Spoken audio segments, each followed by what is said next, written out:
Olá, bem-vinda e bem-vindo a mais uma edição do UOL Entrevista. Meu nome é Diogo Schelp, sou colunista do UOL e comentarista do podcast Baixo Clero. Neste programa, que está sendo gravado ao vivo, com transmissão pela home do UOL e pelos canais do UOL no YouTube, no Facebook e no Twitter, a colunista do UOL em Brasília, Constança Rezende, e eu vamos entrevistar Fernando Haddad, professor da USP e do INSPER, ex-candidato presidencial e ex-prefeito de São Paulo pelo PT. Fernando Haddad, muito obrigado por aceitar o nosso convite para essa conversa. Muito boa tarde, um prazer enorme estar com vocês. A primeira pergunta é um assunto quentíssimo. Alguns analistas avaliam que o inquérito sobre fake news no STF, que tem entre os investigados pessoas muito próximas do presidente Jair Bolsonaro, é inconstitucional. O senhor concorda com isso?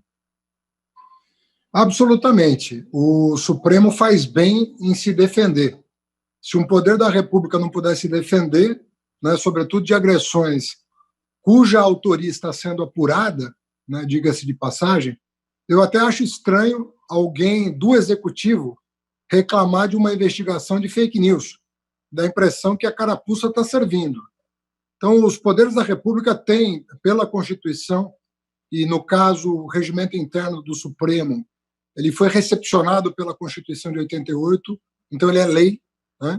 Lei federal, ele dá prerrogativas ao presidente da Casa em instaurar um inquérito quando a instituição ou um dos seus membros está sendo caluniado, injuriado, difamado, mesmo que pelas redes sociais, que é o instrumento atual por meio do qual essas pessoas agridem autoridades constituídas, né? Que não têm mandato, né? que foram escolhidas pelo Senado para comporem a Suprema Corte do país. Então, ela é absolutamente constitucional. Aliás, o atual ministro da Justiça, que substituiu o Sérgio Moro, né, recentemente, ele era o advogado-geral da União, quando o inquérito foi instaurado. Então, o próprio ministro do Bolsonaro, que aceitou substituir o Sérgio Moro nas condições conhecidas, ele próprio reconheceu que o Supremo tem o poder-dever de investigar crimes cometidos contra os seus membros. Eu queria também fazer um adendo. O senhor também disse recentemente que considerava que ninguém deveria ser injustiçado, nem mesmo Bolsonaro. O senhor estava se referindo ao inquérito. Eu quero saber o que o senhor quis dizer com isso. O senhor achou que alguma medida tomada dentro desse inquérito ou a forma que ele foi conduzida provocou alguma injustiça? O que eu quero dizer é que eu, como todo cidadão brasileiro, desejo o fortalecimento das instituições de combate à corrupção, de combate a qualquer tipo de crime. Mas eu, como qualquer cidadão brasileiro, não desejo que essas instituições sejam utilizadas para fazer política partidária. Nós devemos separar uma coisa da outra. Então, é óbvio que ninguém pode concordar com nenhum tipo de desvio, de crime contra o interesse público. Contudo, isso tem que ser feito com muita sobriedade, com muita maturidade, para a gente evitar os erros do passado. Nós vimos aí o The Intercept Brasil divulgar uma série de mensagens de membros do Ministério Público e do Poder Judiciário fazendo política, usando os seus cargos para fazer política. E eu não desejo isso nem para os meus adversários políticos, porque eu não desejo para mim, né? Você não pode instrumentalizar a Polícia Federal e o Ministério Público com fins escusos, com fins partidários. São instituições que devem servir ao país, são instituições que devem servir ao interesse nacional, que está acima do interesse partidário de quem quer que seja. Portanto, eu sou contra... Pois não.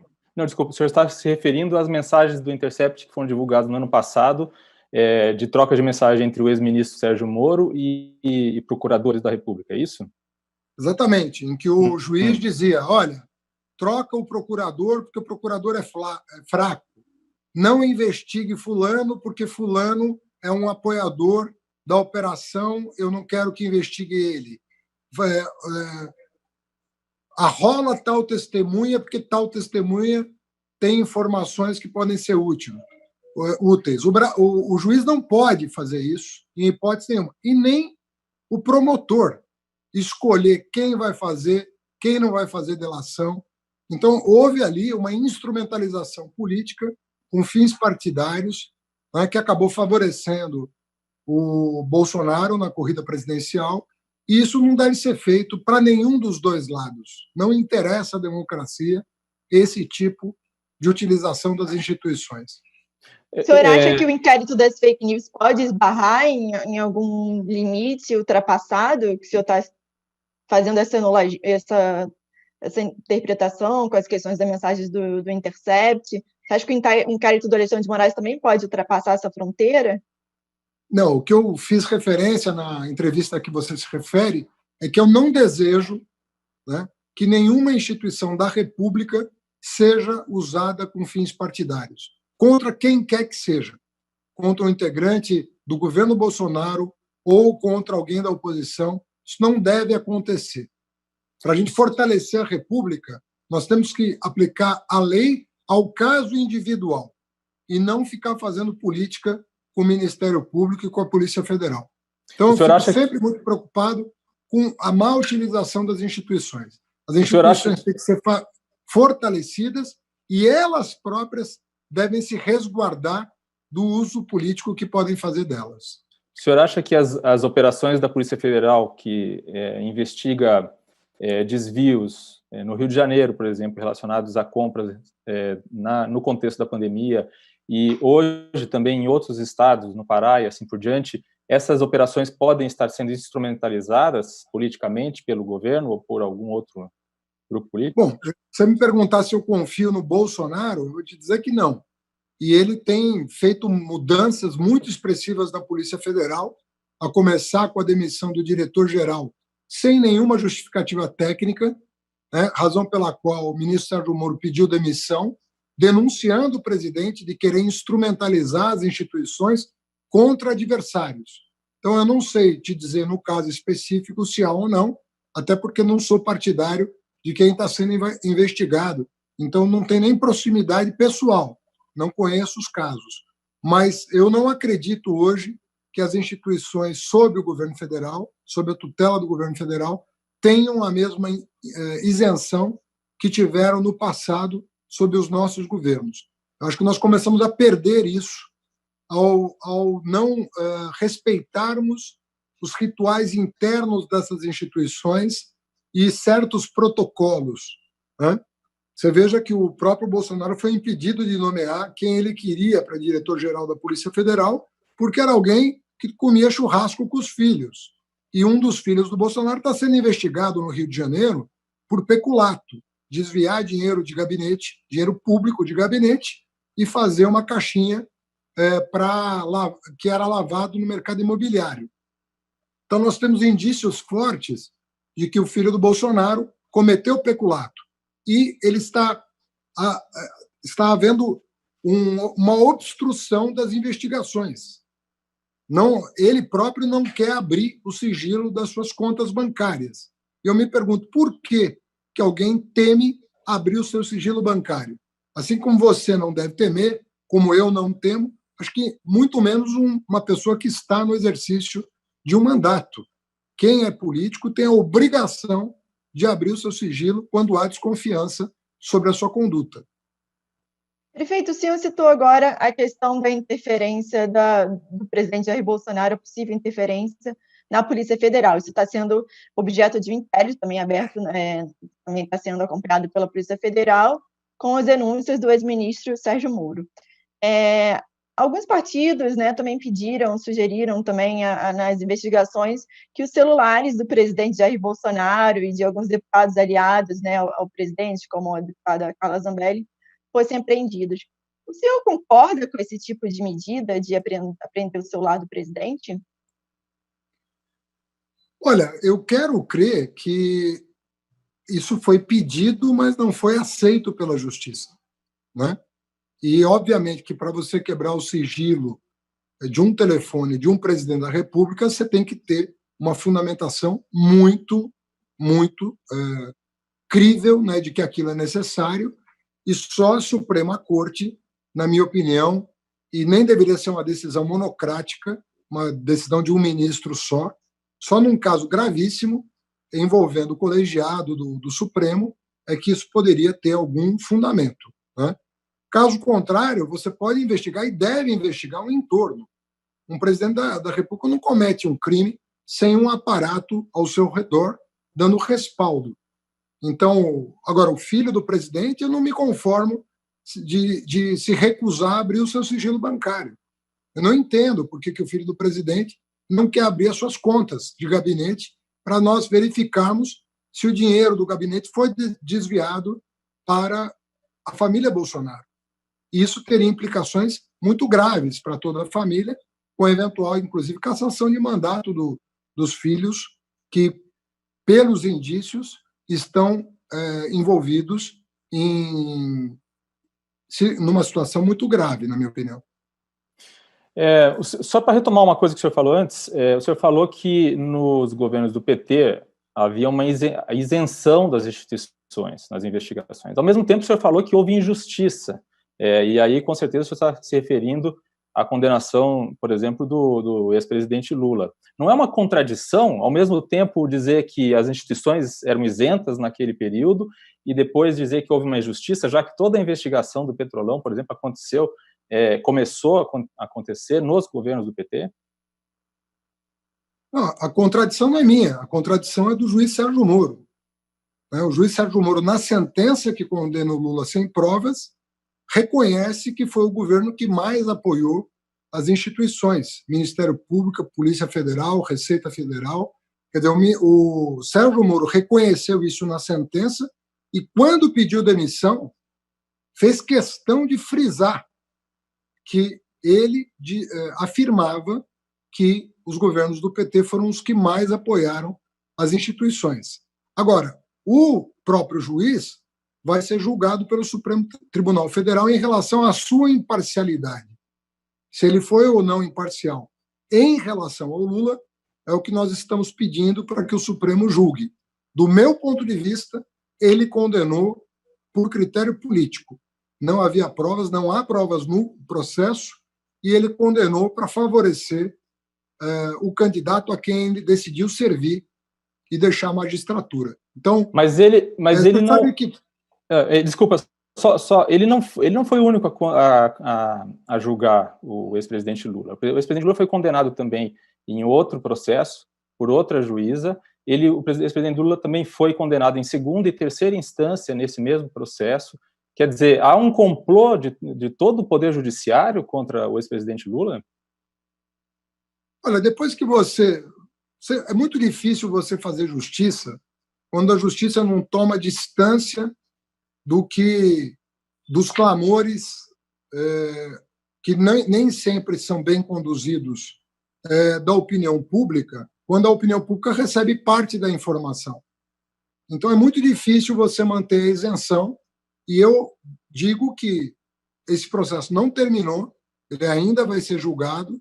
Enquanto ele não for julgado, a sentença não transitou em julgado e, portanto, pode ser revista, de maneira que, enquanto houver recurso, nenhuma afirmação como essa pode ser feita em relação à conduta do presidente Lula. No que me diz respeito, como advogado do Lula e como cidadão, eu não consigo enxergar, eu e centenas de juristas do Brasil e do exterior, né, que publicamos a nossa opinião em artigos, em capítulos de livro, não conseguimos ver nenhum fundamento na decisão que tirou o presidente Lula da campanha de 2018, campanha que ele liderava com muita folga em relação ao segundo colocado.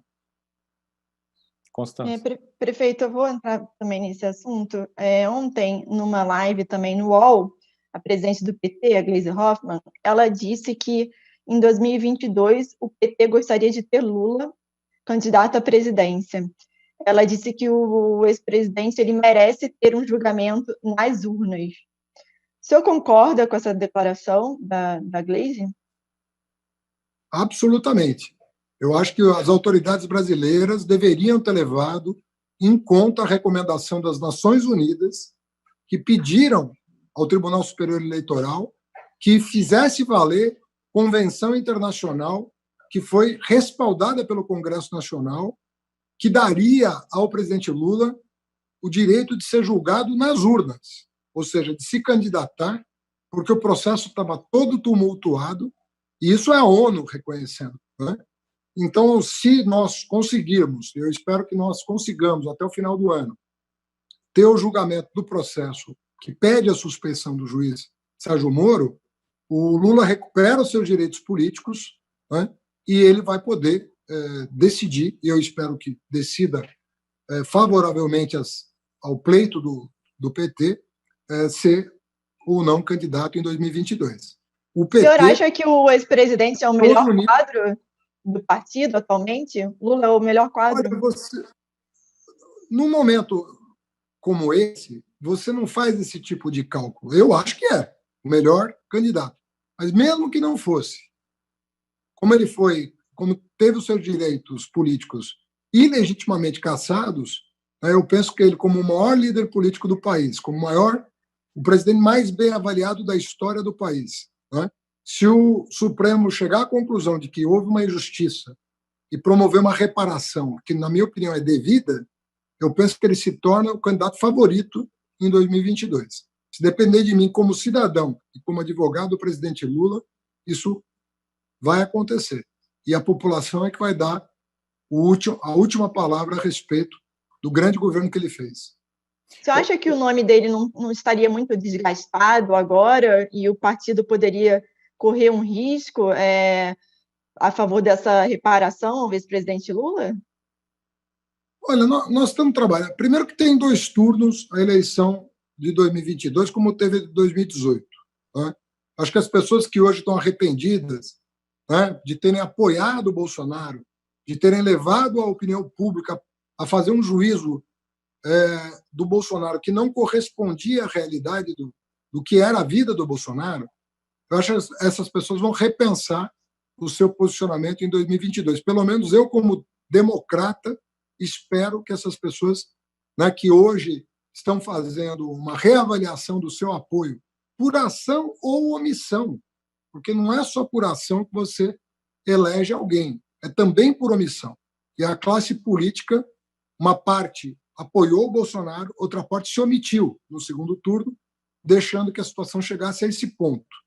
Eu creio que o bom senso deve prevalecer em 2022 e a gente possa, no primeiro turno, apresentar cada um o seu projeto e, no segundo turno, estarmos unidos contra o fascismo, que é a ameaça que paira sobre o Brasil hoje. Quem seria o adversário mais forte contra o PT em 2022? Bolsonaro ou Sérgio Moro? Olha, o PT nunca fez esse tipo de análise, né? Desde 89, nós participamos de todas as eleições. O PT ou ganhou a eleição ou ficou em segundo lugar. Em nenhum momento da nossa história recente, o PT deixou de figurar como favorito em todas as eleições. Então, eu quero crer que o partido terá força suficiente para se fazer representar.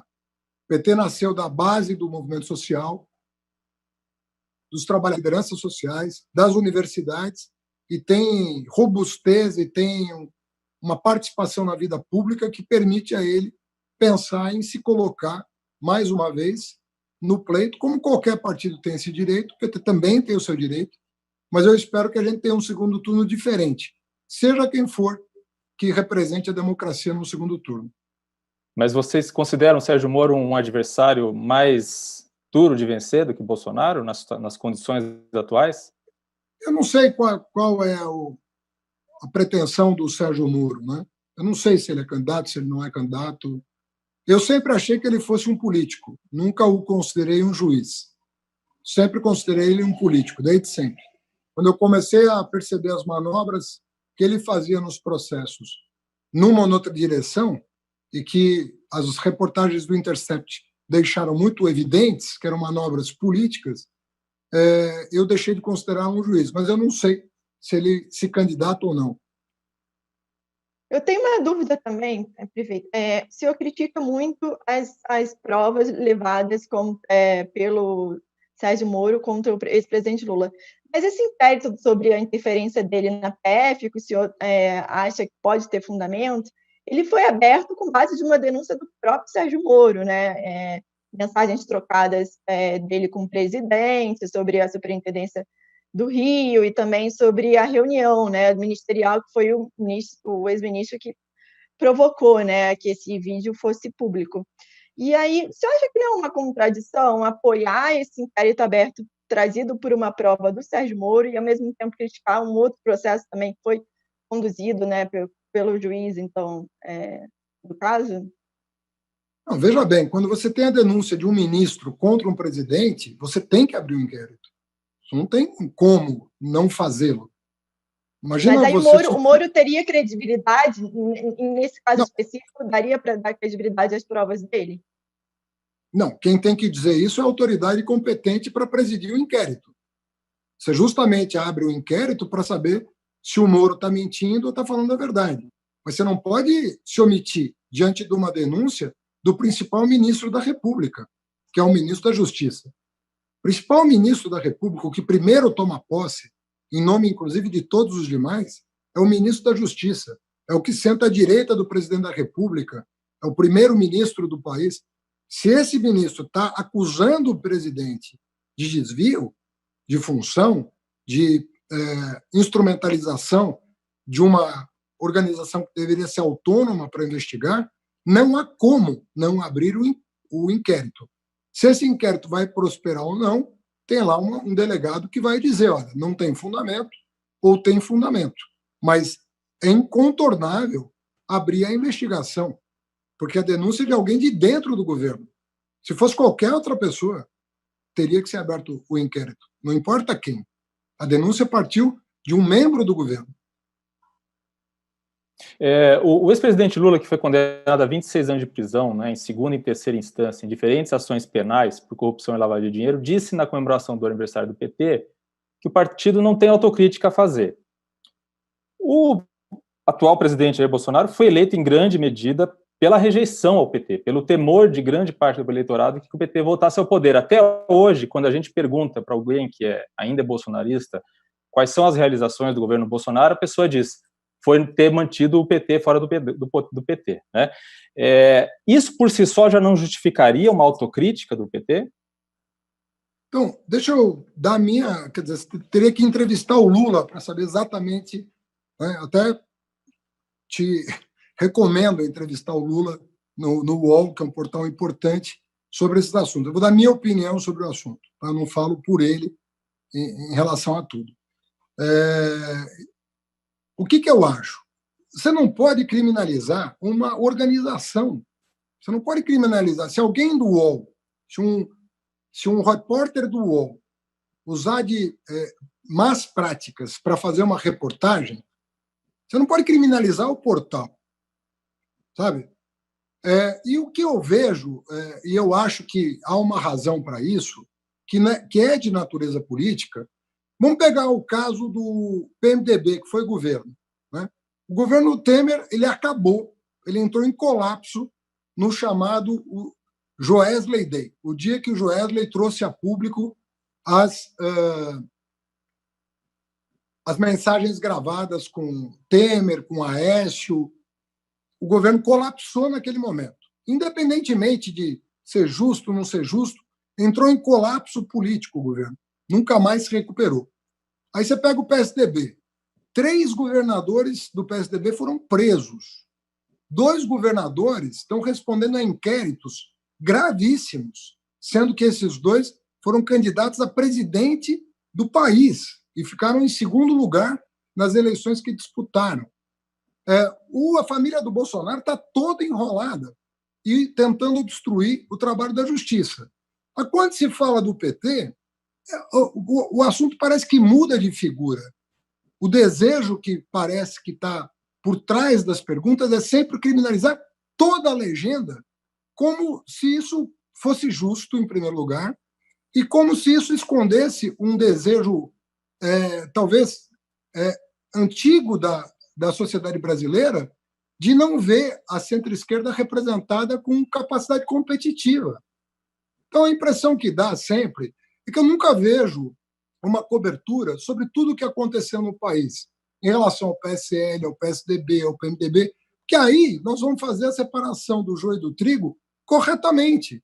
Quais são as pessoas que honraram os seus cargos, os seus mandatos, a sua história, que foram coerentes com o que pregam, e quais são as pessoas que merecem uma punição na forma da lei.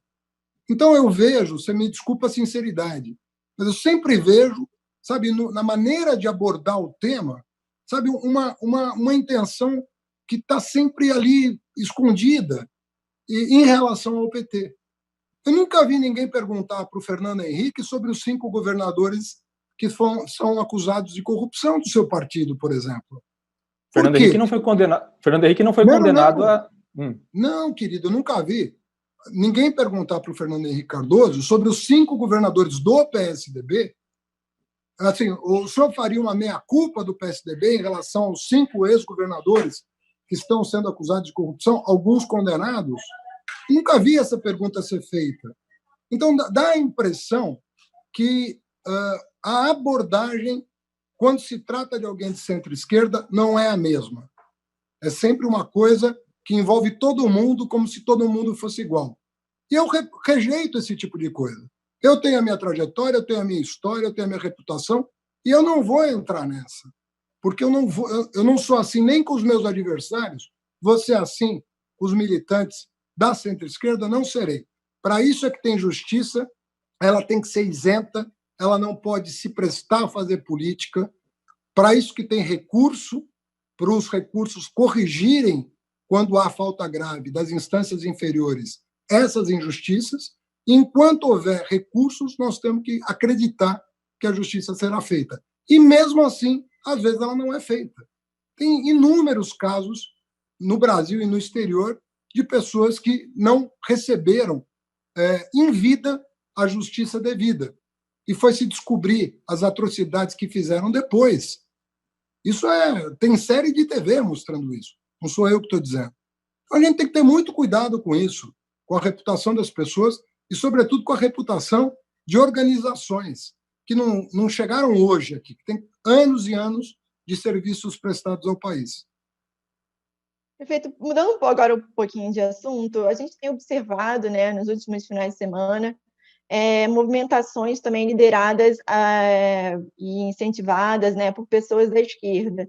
Tem surgido esse movimento antifascista agora aqui no Brasil também, né, de contraposição ao governo de Jair Bolsonaro, que pedem a defesa da democracia e das instituições, como o STF, que tem sido muito criticado nas manifestações daquele outro lado. Eu queria ver com o senhor o que você acha desse movimento dos antifascistas. O senhor apoia isso? Acha que eles são agressivos? Acha que eles defendem mesmo a democracia? Como é que o senhor está observando esses 2 movimentos opostos que tomaram as ruas agora? Olha, eu não conheço todas as pessoas que foram para as ruas. Então, de novo, vamos afastar generalizações. Como eu vejo esse movimento? Eu vejo como uma resposta à provocação do governo federal. O governo federal tem ido, membros do governo federal, inclusive militares bolsonaristas, antidemocráticos, têm ido às ruas com o presidente todo final de semana, agredir as instituições e ameaçar a opinião pública, inclusive ameaçar a imprensa. Nem o trabalho da imprensa está sendo feito com liberdade. Vocês tiveram que cancelar a cobertura ali na frente do Palácio, porque os bolsonaristas insuflavam aquele pequeno curral eleitoral ali, insuflavam a violência contra os jornalistas. Então, nós não estamos num ambiente normal. Nós estamos num ambiente em que as instituições estão sendo ameaçadas, a máquina de fake news do bolsonarismo não para, né, não para de caluniar, de difamar as pessoas para dar sustentação para o governo. Você tem um presidente que viola as regras das próprias autoridades sanitárias do país, insufla a população, arma a população, fala em guerra civil. Bom, se a população reage num movimento amplo, antifascista pela democracia, eu não posso condenar, porque a provocação está vindo do governo federal, né? Eu tenho a lamentar muito o fato de que as pessoas estão indo para a rua no momento que não deveriam, mas provocadas pelo próprio governo. É lamentável que alguém tenha que arriscar a sua vida para defender a liberdade. Não deveria ser assim. Se nós tivéssemos um governo que tivesse autoridade, que unisse o país contra a pandemia, que não sabotasse o isolamento, e nós estamos há 90 dias com isolamento mal feito, corremos o risco de sair de um isolamento mal feito e temos que voltar a ele 15 ou 30 dias depois. Um governo que sabota as autoridades sanitárias, que sabota a democracia, ele gera uma reação. Eu quero crer que o movimento que se diz antifascista, o próprio nome está dizendo, ele não é um movimento programático, ele é um movimento defensivo contra as agressões que o governo todo final de semana promove no país, toda a sabotagem que o governo promove no país. Então, eles tentam adulterar bula de remédio, adulterar dados oficiais sobre infectados e mortos pelo Covid-19. É um governo que promove a desordem no país e fala em nome da ordem. Como é que quem promove a desordem pode falar em nome da ordem? Que ordem? Se o Bolsonaro é o primeiro a sabotar o país e as necessidades do país. Então, é uma reação da sociedade, é uma reação até certo ponto compreensível, porque são semanas de agressões gratuitas. Está todo mundo querendo salvar empregos e salvar vidas, menos o governo federal. Então, eu lamento muito o fato de que brasileiros estão se arriscando para defender a liberdade. É uma pena que isso esteja acontecendo nesse momento. Em março, o senhor criticou as manifestações a favor de Bolsonaro, chamando-as de bolsonavírus. Acho que foi essa a expressão que o senhor usou.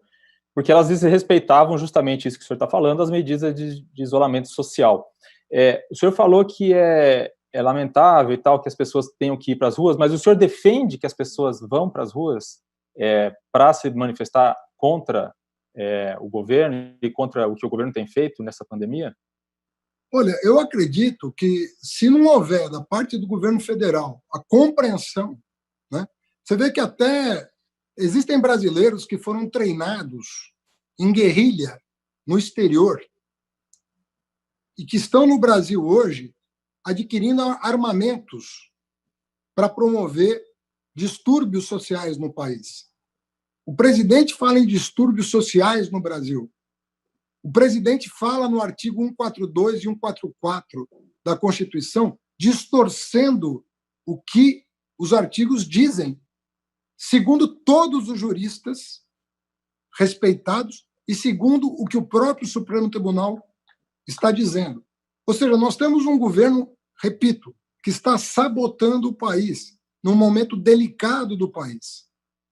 Então, você me pede para falar das pessoas que estão indo para as ruas nesse momento porque estão perdendo a confiança nas instituições ou para falar de um governo que deveria estar com uma atitude completamente diferente. Eu não vou recriminar as pessoas que estão se sentindo ameaçadas. Eu não vou recriminar as vítimas do governo. Você me perdoe, mas eu não farei isso. Quem está provocando tumulto todo final de semana tem nome e sobrenome. Sabe, o seu Jair Bolsonaro sabota o país, sabota os governos estaduais, sabota os prefeitos, sabota as instituições. Eu não serei eu a condenar quem está lutando por um Brasil melhor. E se expondo, inclusive, quando não precisaria estar nesse momento se expondo, mas só o faz pelas provocações que já duram meses. Meses, são meses de provocações. Vocês, jornalistas, não estão conseguindo trabalhar. Vocês não podem estar em casa. O serviço de vocês é essencial. Tá certo? Vocês não podem estar em casa. Muita gente não pode estar em casa. Então, os jornalistas que estão hoje cobrindo o Palácio do Planalto, cobrindo o Palácio do Alvorada, podem ser recriminados? E outra, a violência que estão sofrendo por ação do Bolsonaro. Quem é que tem que ser julgado nesse caso? O Bolsonaro, que não dá condições aos brasileiros trabalharem, os que estão envolvidos em serviço essencial, ou se recolherem com segurança junto às suas famílias? ou as pessoas que estão sofrendo a violência do governo? Quem é que tem que ser julgado nesse momento? Então, não vamos perder foco e vamos falar de quem tem responsabilidade, de quem teria responsabilidade de conduzir o país. E está conduzindo muito mal. O Brasil hoje é o país com a pior imagem no mundo. Não existe nenhum país no mundo com a imagem tão degradada quanto o Brasil, única e exclusivamente em função do seu presidente. Sobre isso, o senhor acha que o senhor defende que o PT faça as pazes com outros grupos políticos, com quem se polarizou no passado, no contexto desses manifestos que têm surgido contra a atitude do governo federal em relação à pandemia e outras questões? Quer dizer, o senhor defende essa aproximação? PSDB, assim por diante? Não, eu disse a você e repito, eu fico feliz das pessoas que apoiaram o Bolsonaro no segundo turno em 2018 reverem seu posicionamento. Porque as pessoas tentaram vender uma ideia falsa para o país, de que o Bolsonaro não representava uma ameaça ao país. E todos nós conhecíamos a história do clã Bolsonaro, da sua ligação com as milícias, das rachadinhas. A própria Folha de São Paulo e o portal UOL divulgou dados sobre a evolução patrimonial da família Bolsonaro, de como eles enriqueceram com a política. Mas muitos setores da sociedade resolveram, como se diz hoje, passar pano para dar a vitória para o Bolsonaro, imaginando que fossem adestrá-lo, que fossem domesticá-lo. Ele não é nem domesticável, nem adestrável. Ele é uma pessoa que tem sérios problemas psicológicos, seríssimos. Mas o senhor defenderia essa união? Acho que a pergunta já foi essa. O senhor defenderia essa união de partidos que eram antagônicos a favor dessa defesa da democracia, e pelo impeachment do Bolsonaro? Claramente. Eu acho que aqueles manifestos que eu fiz questão de assinar podem ir além, e devem ir além dos seus termos. Os seus termos iniciais são corretos, não há nada ali que desabone, muito pelo contrário, mas nós deveríamos ir além daqueles manifestos. O que é ir além? Ir além é, por exemplo, defender o impeachment do Bolsonaro, que ele responda pelos crimes de responsabilidade que já cometeu. Por exemplo. Agora isso? Por que não? Mas baseado em quê que seria agora? Qual seria o argumento? Os crimes estão na Constituição. Você atentar contra o livre exercício do Poder Judiciário é crime. Você atentar contra o livre exercício do Poder Legislativo é crime. Você adulterar dados oficiais para minimizar os riscos de saúde pública que a população corre é crime. Isso tudo está previsto em lei. Tudo isso está previsto em lei. Vocês têm um articulista, um colunista do UOL, que toda semana traz os crimes que o Bolsonaro cometeu nos últimos dias. Chama Reinaldo Azevedo. Não tem nenhuma simpatia pelo que ele escreve, mas ele está sendo criterioso, arrolando todos os crimes que o Bolsonaro comete. Semanalmente. Só ali já tem um dossiê claríssimo sobre isso. Por que o PT vacilou ali nessa questão de apoiar a busca pelo impeachment do Bolsonaro? Quer dizer, quando outros partidos, inclusive de centro-esquerda, já estavam se movimentando com processos de impeachment, e o PT ainda demorou mais. Qual foi a preocupação e o que fez o PT mudar de ideia? A preocupação maior do PT foi com a caracterização do crime de responsabilidade. Nós não queríamos ser o primeiro a protocolar. Nós não tínhamos pressa em protocolar para parecer mais oposição do que já somos. Até porque o PT não precisa aparecer como oposição, porque todo brasileiro sabe que nós somos oposição ao Bolsonaro. Há forças políticas que precisam se precipitar, às vezes, em função de uma demarcação de campo. Não é o caso do PT. Todo mundo sabe que o PT é oposição ao Bolsonaro. Todo mundo sabe que eu fui para o segundo turno contra o Bolsonaro. Então, nós não tínhamos pressa em sair correndo com um protocolo na mão. Nós tivemos a cautela de ouvir advogados para saber se estava ou não caracterizado o crime de responsabilidade na forma da Constituição. Porque, assim como eu disse a você que eu não quero que a Polícia Federal seja usada contra um adversário político, eu quero que a Polícia Federal faça justiça, eu quero que o Ministério Público faça justiça, independentemente de contra ou a favor de quem quer que seja, eu também não quero que o impeachment seja realizado sem que esteja caracterizado pela Constituição. Nós fomos vítima disso no passado e não queremos que alguém seja vítima disso no futuro. Tem que caracterizar o crime. Então, nós paramos, avaliamos junto aos juristas se havia caracterização e só então entramos com o pedido. Nós fomos o 31º ou segundo pedido apresentado, que nós não tínhamos pressa. Nós queríamos fazer uma peça muito bem instruída, para que não houvesse dúvida de que nós não tínhamos interesse nenhum que não fosse o respeito à Constituição. Constância. Prefeito, eu também tenho observado que o senhor tem atuado muito em posts no Twitter criticando a gestão do Ministério da Saúde do governo, né? Principalmente da condução do general Eduardo Pazuello. Até o senhor falou ontem da gafe dele, né, na questão do Nordeste, do Norte, do clima. Eu queria saber o que o senhor acha dessa gestão militar, né, que tomou conta agora do Ministério da Saúde. Olha, eu jamais nomearia uma pessoa em função de ser de uma corporação ou não. Ou seja, você pode nomear militares para o governo, nada contra. Não tem absoluto. Eu conheci grandes militares, conheci grandes patriotas nas Forças Armadas.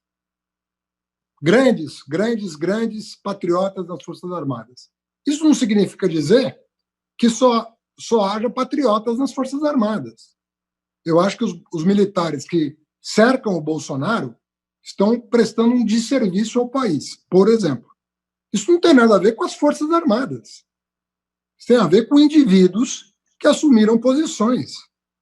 Então, eu sou contra essa história de criticar as Forças Armadas pela conduta dos ministros militares do Bolsonaro. Nós não podemos cometer esse erro. Esse erro que foi cometido contra outras instituições não se deve cometer contra as Forças Armadas. Nós temos que separar a questão institucional. É a mesma coisa que atacar a Igreja Católica pela conduta de um padre, ou atacar a Igreja Evangélica pela conduta de um pastor. Você não pode fazer isso. Nós não devemos macular as Forças Armadas em virtude da conduta completamente equivocada de ministros militares do governo Bolsonaro. Esse ministro da Saúde é uma vergonha. Uma vergonha. Ele não sabe onde é o Amapá, ele não sabe onde passa a linha do Equador no Brasil.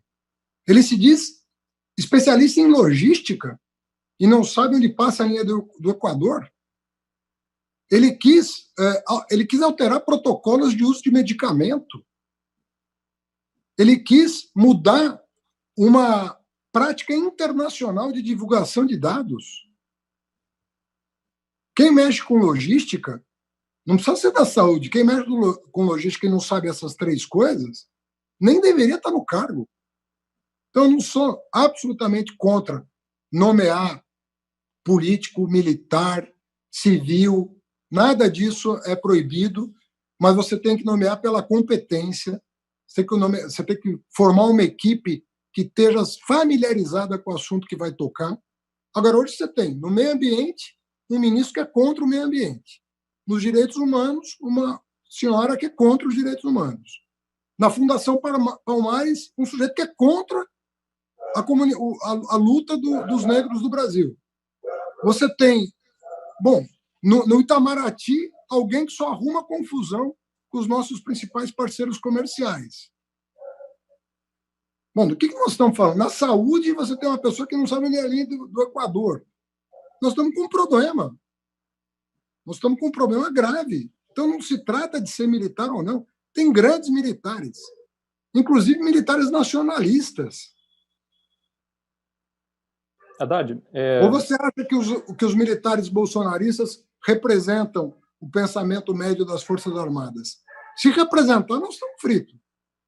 Eu queria lhe perguntar sobre essa questão das Forças Armadas, tá? O general Vilas Boas, em 2017, numa entrevista, ele revelou que no governo Dilma, quando houve aqueles grandes protestos, e o senhor também enfrentou aquele momento, né, ali no olho do furacão, então o general Vilas Boas revelou em 2017 que naquela época, no governo Dilma, eles foram consultados, as Forças Armadas foram consultadas sobre a possibilidade de decretar o estado de defesa para poder conter as manifestações. O senhor acha que há um risco, agora que começam a aparecer as primeiras manifestações contra o governo, de que o governo Bolsonaro use esse momento para tentar fazer aquilo que a presidente Dilma tentou, ou seja, usar as Forças Armadas para conter as manifestações? Não me consta que houve essa tentativa. Eu era prefeito da cidade de São Paulo, no pior momento, e nunca tive essa informação. Muito pelo contrário, mantinha linha direta com a presidenta Dilma. Agora, houve em São Paulo alguns saques que não tinha nada a ver com os manifestantes. Né? No centro de São Paulo, teve um momento em que houve depredação de patrimônio público, inclusive tombado, né? Teatro Municipal, o Palácio Matarazzo, e nesse mesmo dia houve saques às lojas, se não me engano, da Barão de Itapetininga. Várias lojas foram saqueadas. Então, eram pessoas infiltradas que não estavam querendo ostentar nenhuma bandeira, né, que é fruto da democracia. Então, nesse momento, houve uma tensão em relação a essa infiltração. Mas isso se dissipou em 24 horas. Não tem nada a ver com conter manifestação democrática. Né? E sobre o risco, o senhor acha que existe esse risco agora de uma escalada autoritária com a desculpa de conter as manifestações? Eu acho que com manifestação ou sem manifestação, o risco existe.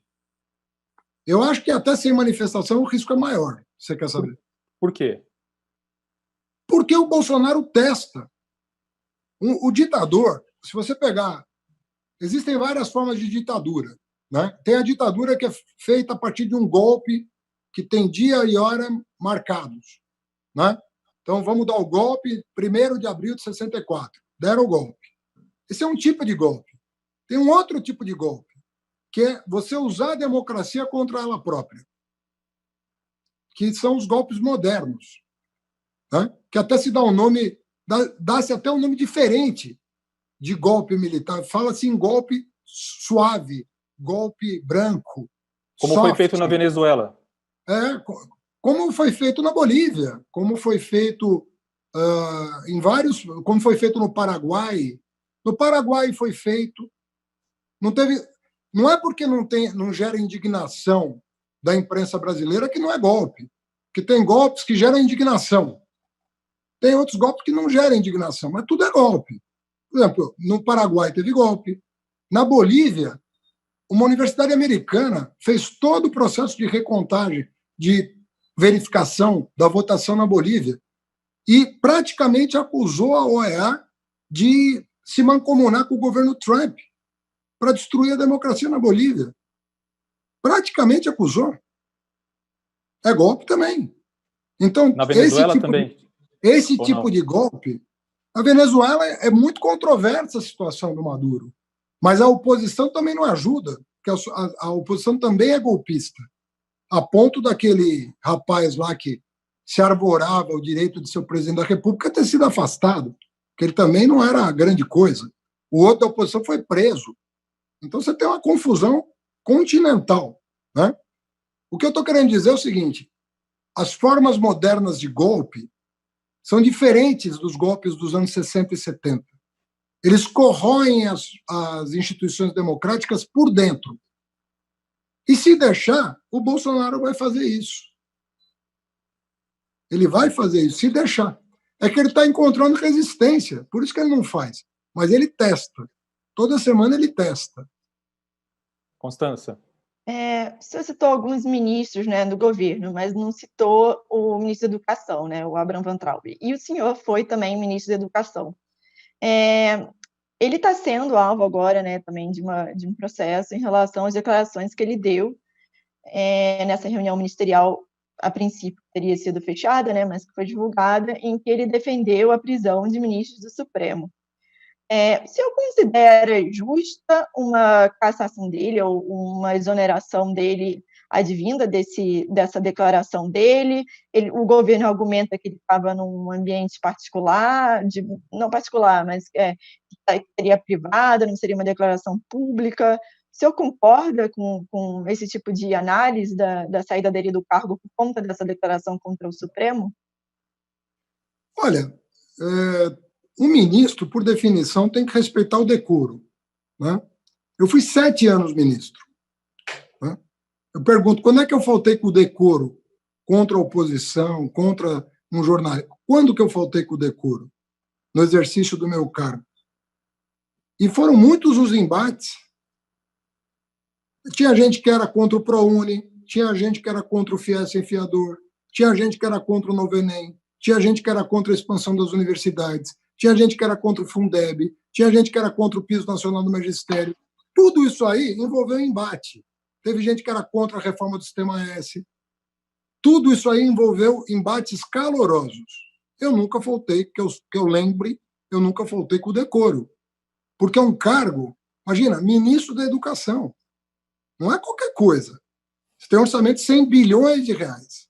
Era 20 quando eu cheguei lá, mas deixei com 100. Agora está congelado, mas eu deixei com 100 bilhões. Graças ao presidente Lula, que botou 3 Bolsas Família dentro da educação. Muito bem. Decoro não é uma coisa importante para o ministro da Educação? O ministro da Educação pode se referir a chefes de outros poderes dessa maneira? Ele pode se comunicar nas redes sociais da maneira como ele se comunica? Fora o péssimo trabalho que está sendo feito. Hoje, mas foi crime o que ele fez? Se eu considero que foi um crime, foi quebra de decoro que ele fez? Não, acho que foi quebra de decoro. Em relação à China, existe uma dúvida sobre se o ministro acusar um povo, né, como ele acusou, se caracteriza ou não racismo. Porque há 2 inquéritos contra ele. Um em relação às palavras dele sobre a China. Imagina um ministro da Educação se referir a um outro país dessa maneira. Né? Então, está ou não caracterizado o racismo, a maneira como ele procedeu? Publicamente aí. Aí foi publicamente. Não foi em reunião privativa. E a outra, como ele se referiu aos ministros do Supremo naquela reunião. E você veja como esse bolsonarismo raiz, como se diz, ele é tão autoritário que ele saiu nos braços dos bolsonaristas que acham bonito você fechar o Congresso, fechar o Supremo e botar o poder na mão de um homem só, com a competência que tem o Bolsonaro. Então nós estamos numa situação muito delicada. Muito delicada. E o Weintraub já faltou com decoro, isso não tem a menor dúvida. Que ele já faltou com decoro, não há a menor dúvida. Agora, eu e a torcida do Flamengo, né, estamos pedindo para o Bolsonaro repensar essa questão da educação, porque hoje saiu uma medida provisória que ele pode nomear interventores nas universidades. Ele, Weintraub. Quem é o Weintraub para nomear reitor da universidade? Ele não tem nenhuma tradição acadêmica, ele não tem produção acadêmica, não tem titulação. Vai ele nomear, no lugar da comunidade, quem deve dirigi-la? Se ele fosse o maior de todos os cientistas brasileiros, nem assim ele teria essa prerrogativa. Quanto mais sendo quem ele é. O senhor falou anteriormente sobre a questão da imprensa e da relação do governo federal com a imprensa, né, que é bastante conturbada. Bolsonaro reclama que sofre perseguição da imprensa. Lula e a Dilma Rousseff também reclamavam de perseguição da imprensa no tempo deles, no governo. A gente pode dizer, então, que nos 3 casos a imprensa estava e está cumprindo o seu papel de informar e apontar falhas do poder público? Olha, em primeiro lugar, uma coisa é você criticar a imprensa. E a imprensa não é... A imprensa é uma... E de que imprensa você está falando? Né? Então, todo mundo é sujeito a crítica e é normal criticar. Eu posso criticar uma reportagem, eu posso criticar uma cobertura, eu posso criticar a maneira como meu governo, minha gestão estão sendo cobertos. Isso é tudo normal. É direito do governante, do político reclamar. Às vezes você pode... Um artista que não gostou de uma crítica de arte que foi feita, do show dele, do livro dele, tanto faz. Você pode resmungar. O chamado ius esperniandi é direito de todo mundo pode reclamar. O que você não pode é atentar contra a imprensa. O que você não pode é ameaçar tirar dinheiro da Folha e dar para a Record, porque a Record fala bem de você e a Folha fala mal. O que você não pode é ameaçar não renovar a concessão da Rede Globo, porque você não gosta da Rede Globo, não gosta da cobertura da Rede Globo. Eu posso não gostar da Rede Globo, mas eu não posso perseguir a Rede Globo em função da sua cobertura. O que o governo Bolsonaro faz não tem nada a ver com crítica. Crítica é legítima, inclusive qualifica o trabalho. Você poder elogiar e poder criticar o trabalho de quem quer que seja é no sentido de promover. E ele aparece também. Quando ele critica, ele também revela aquilo que ele pensa sobre os assuntos nacionais. Então é importante isso. Mas você não pode ameaçar. O Fernando Henrique reclamava muito da imprensa. O Fernando Henrique, nos diários que ele publicou, tem uma página contra o Otávio Frias Filho, que era o publisher da Folha, mas muito pesada. Mas são diários, né? Não era uma declaração. Mas não eram declarações públicas. E o Lula, por exemplo, chegou a pensar em expulsar um jornalista estrangeiro do Brasil, né? A minha pergunta é a seguinte: a imprensa foi mais dura com Lula e Dilma do que está sendo com Bolsonaro? Depende da imprensa, sim. De maneira geral, assim, na sua opinião. Olha, eu só leio coisa boa, então eu não sei julgar. Eu mudo de canal, eu não assisto porcaria, de jeito nenhum, nem leio porcaria, não tenho tempo, nem para assistir, nem para ler a porcaria que se produz sobre o governo Bolsonaro nessas emissoras e rádios que ficam tentando ganhar verba pública, agradando o presidente. Eu não perco meu tempo com isso. Eu dou aula de ciência política, capaz de eu me deseducar assistindo esse tipo de programa. Então, eu não faço isso. Eu procuro... eu conheço jornalistas de excelente nível em vários órgãos de comunicação e eu sigo esses profissionais para me informar. Tem gente de esquerda, tem gente de direita, não tem nenhum fascista, porque fascista eu não sigo também. Mas tem gente de diversas posições ideológicas.